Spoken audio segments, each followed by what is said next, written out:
How about a little bonus? Nothing like lanyap, nothing like a little extra. Orange and blue today, Cecil, Lammey, and Andrew Mason talking Broncos wide receivers. We've got our state of the roster series out at denversports.com. Every day, different positions, Mace. Wide receivers is out now. And why will wide receiver have the potential to look much different next year for the Broncos? Well, it'll have the potential to look different because when you consider the investment the Broncos have made in wide receivers over the last few years, that investment by and large hasn't panned out. I mean, the stat that encapsulates it is the fact that the Broncos had one 100-yard receiving game in the entire 2023 season by Marvin Mims way back in week 2. And he got that on 2 receptions in a 5-minute span of the first half.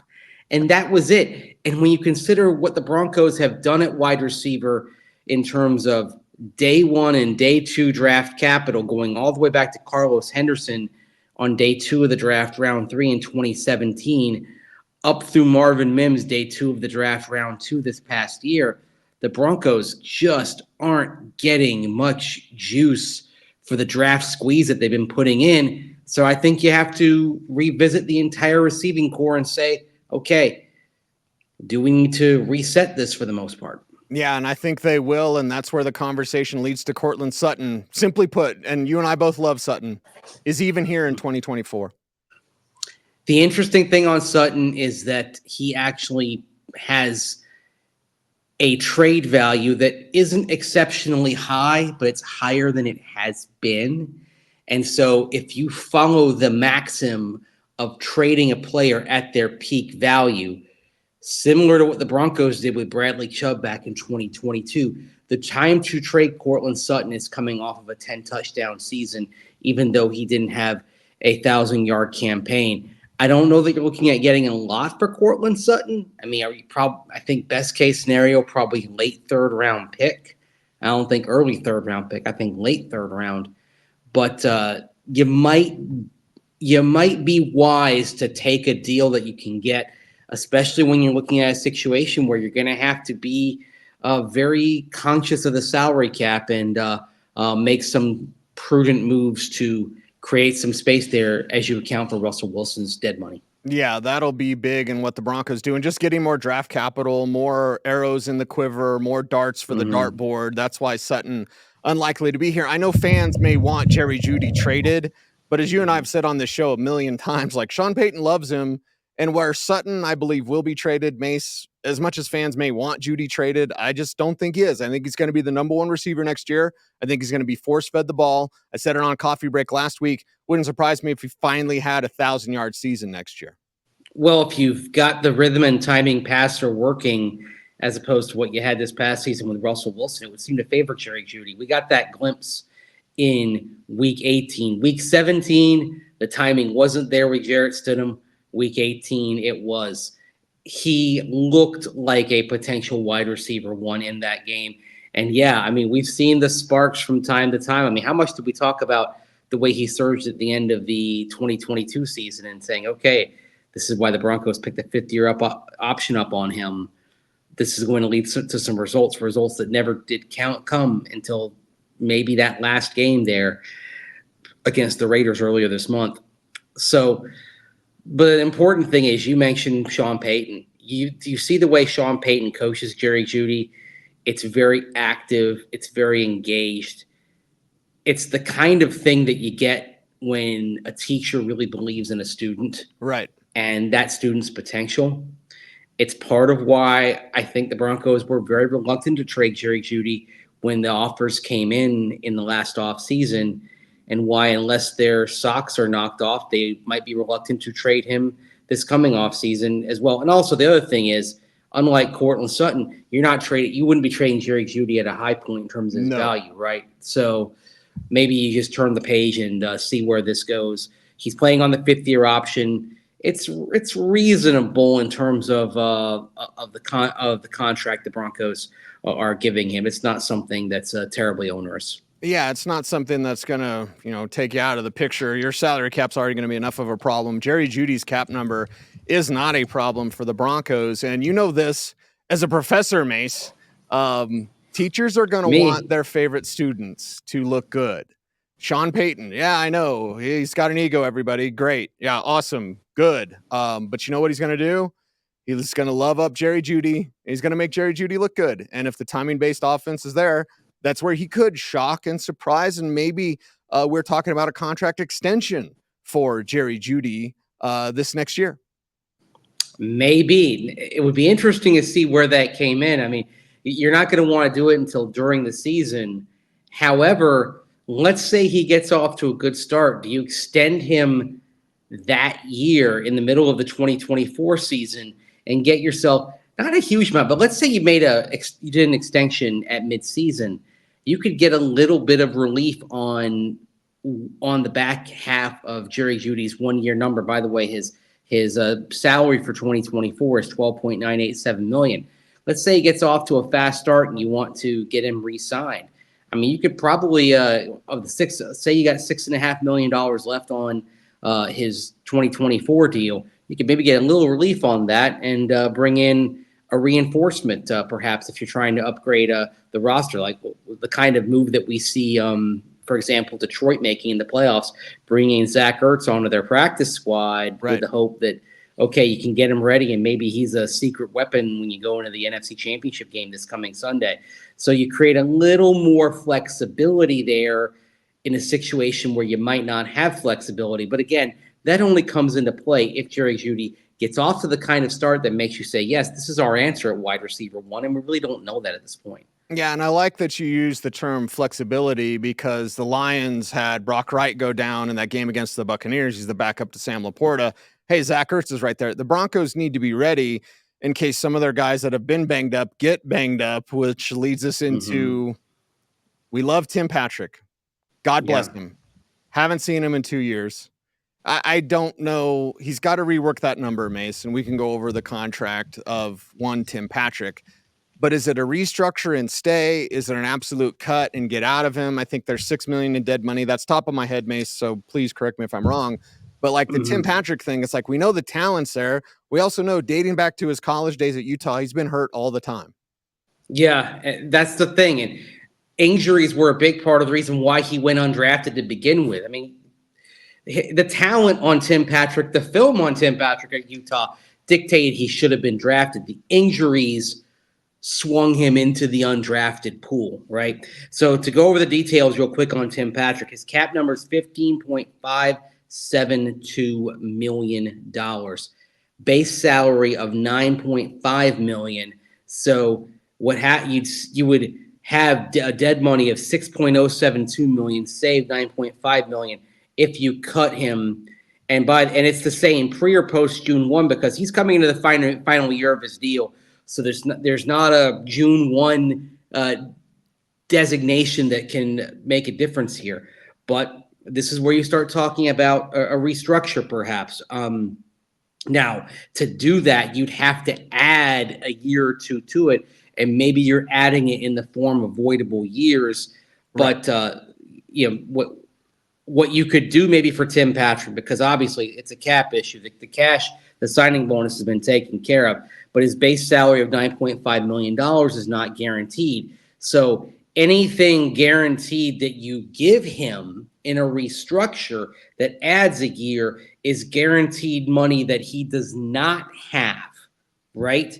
Because all that's, as far as the guarantee goes, it's for cap accounting rather than cash. The signing bonus has been taken care of from a cash perspective. You're still accounting for it on the cap. So if you give Tim Patrick a restructure deal that allows for some relief this year and maybe gives him $2.5 million guaranteed to come fight for a roster spot, that's the sort of thing that may be amenable to Tim Patrick, because coming off of the torn ACL in 22, the torn Achilles in 2023, if the Broncos cut him, I don't think he's going to find a very active market for his services because of the injury. The best play for him might be to take a restructured deal that gives him a $2.5 million guaranteed in the bank that he may not otherwise have. Yeah, the best play for him is to play ball with the Broncos, basically. Yeah. And, we'd love to see it. Love to see him stay healthy, maybe have, the prove it year, and then, either move on or, hey, now you're an asset for the Broncos. We know that they'll be needing to look at this wide receiver position, regardless of who the quarterback is, Mace, which leads us to Marvin Mims. I asked Joe Lombardi about Marvin Mims towards the end of the year, like, hey, what's he going to do to learn better routes? Because right now, Marvin is basically a 2-route guy. You want to throw him on a go, and you want to throw him on a fade stop where he's looking like it's going to be a go, and then he stops and comes back to the ball. Other than that, we know the speed's there. We know the talent's there. I like his my ball mentality, Mace, in terms of when the ball's in the air, he's going to go get it. But right now, he doesn't know what he's doing. He's just a rookie, okay? Plenty of time, plenty of patience here with this young man. But how much of a stride can he take? We're talking about Jerry Jeudy maybe being the number 1 next year. Perhaps does Mims take that stride where he turns into the number 1? Well, you see the pool behind me, but you also see some trees behind me, right? Yes. He's got to grow some branches on that route tree of his. Because right now, there are only 2 branches there. Right. And it's like Charlie Brown's Christmas tree, right? So, yes. That makes you very easy to defend and account for game planning wise. So right. That's the key thing. He simply has to learn to do more. He's got to have more clubs in his bag than just the jet sweep, the bubble screen, and the 9-ball. He's got to have more than that. When he does, you're going to see more from him going forward. But he's got to learn that, but then he's got to become proficient at that as well. I mean, that's why you didn't see as much of Marvin Mims as probably as the season went on we hope to see. There's no denying the production of Marvin Mims early in the season, but teams were able to kind of quickly catch on to the fact that there are only a couple of things he's doing really well on offense. So very similar to Jaleel McLaughlin, Marvin Mims being out there, a little bit of a tell on the intent, at least with Marvin Mims. He also has a ways to go as a blocker, and that's something that you have to do in Sean Payton's offense if you're a wide receiver. You have to block. I mean, we saw for example, on Lil Jordan Humphrey's catch and run in Week 17. Look at Jerry Jeudy doing the work blocking downfield for Lil Jordan Humphrey, right? Exactly. Okay. So it's not just blocking the run game, it's blocking for other receivers as well.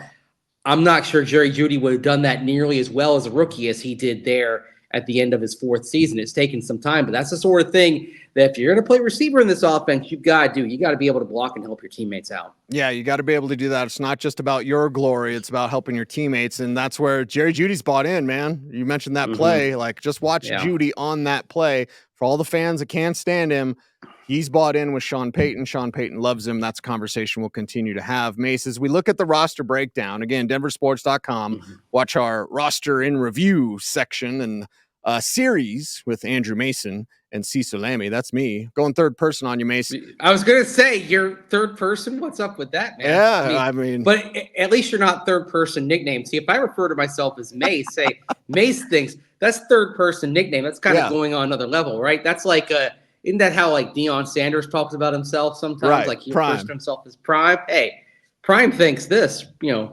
That I don't know if I have that sort of elan, so to speak. Very good. Very good. I was pleasantly writing about Jalen Virgil. You'll remember our conversations about Jalen Virgil. We've had a lot. I love him as a return man. I love his speed. I love his strength. He's coming off an injury where he didn't play last year. Is that maybe, and you and I have had this conversation before about like, they need those guys that are kind of behind the scenes that are on a come up and you're not really thinking about him. You need to find that guy. Could Jalen Virgil actually be that guy for the Broncos where now he's a really good number 3 receiver for you? Remember, you're talking about a meniscus injury. You're not talking about, some torn ligaments. The rehab process in coming back from that is a little bit less. Jalen Virgil ought to be good to go when OTAs begin, based on his injury. And certainly he showed some promise. And look, we've talked about this in terms of other teams like the Rams, for example. If you're going to navigate a salary cap hole like the Broncos are facing, you're going to have to get some good production out of undrafted guys, late round guys.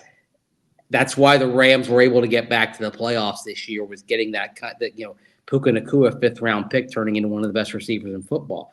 I mean, not all the lottery tickets are going to pan out, but you've got to be able to get value from those, from those lesser categories of player acquisition.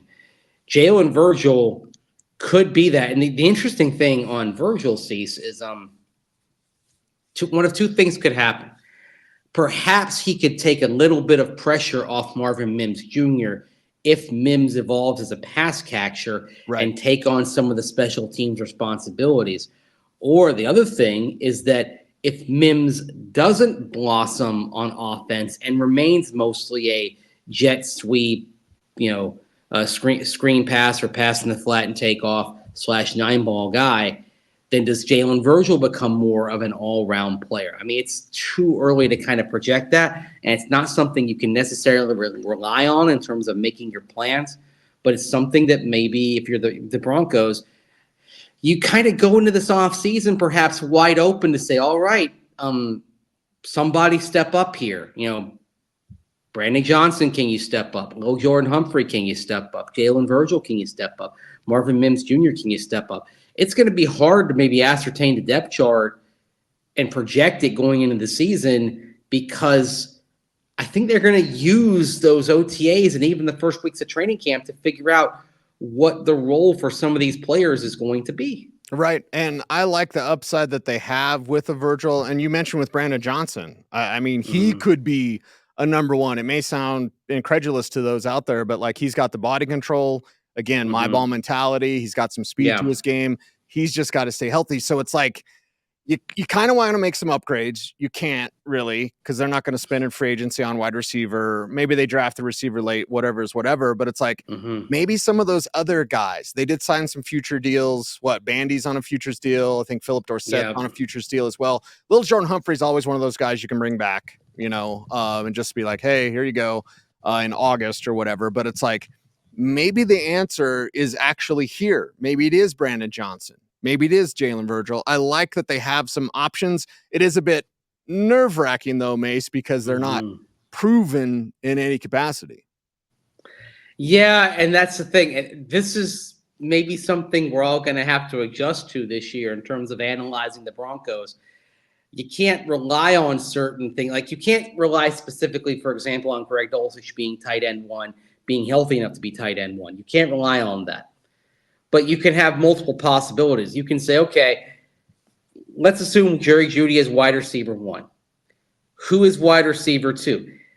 Do you like the chances that somebody of Brandon Johnson, Marvin Mims Jr., Jalen Virgil, even throwing Philip Dorsett in there, do you like the idea that maybe somebody could, Michael Bandy, somebody could emerge from that morass and be a viable two? I'd say, yeah. I mean, the chance, let's say you've got 5 or 6 possibilities. The chances of going 0 for 5 or 0 for 6 are pretty slim. Odds are, if you've got enough, you're going to find somebody who can handle that role, especially when you're talking about going into year 2 of a Sean Payton offense. We've heard about this from guys in the locker room, that there should be a pretty strong footing in the second year compared to the first year. I mean, really, like Sean Payton said a couple of weeks back, they're still putting the foundation in on what they're trying to do, right? And so it stands to reason that some of those guys that have been involved in putting in the foundation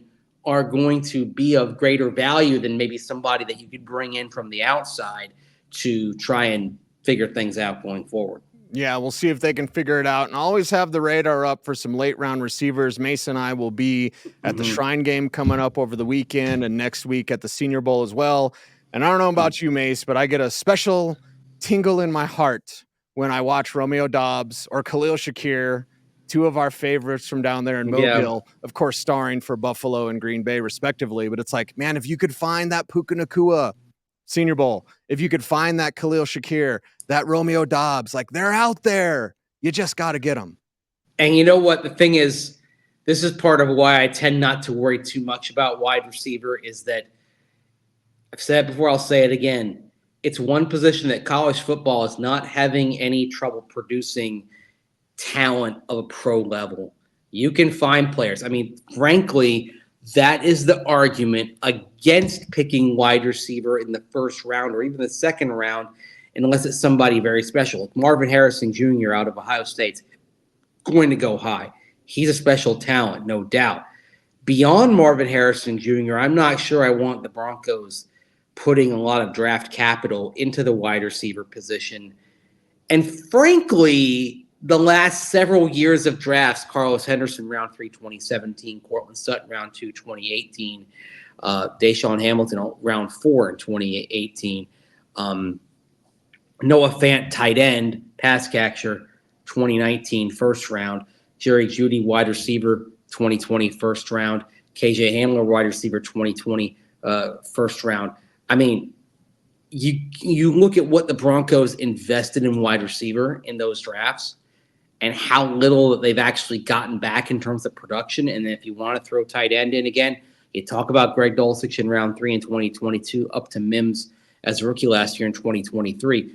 I mean, you have when you look at all of that pass catching investment, and you had one 100-yard game last year. Look, we all know receivers a dependent position. That's true.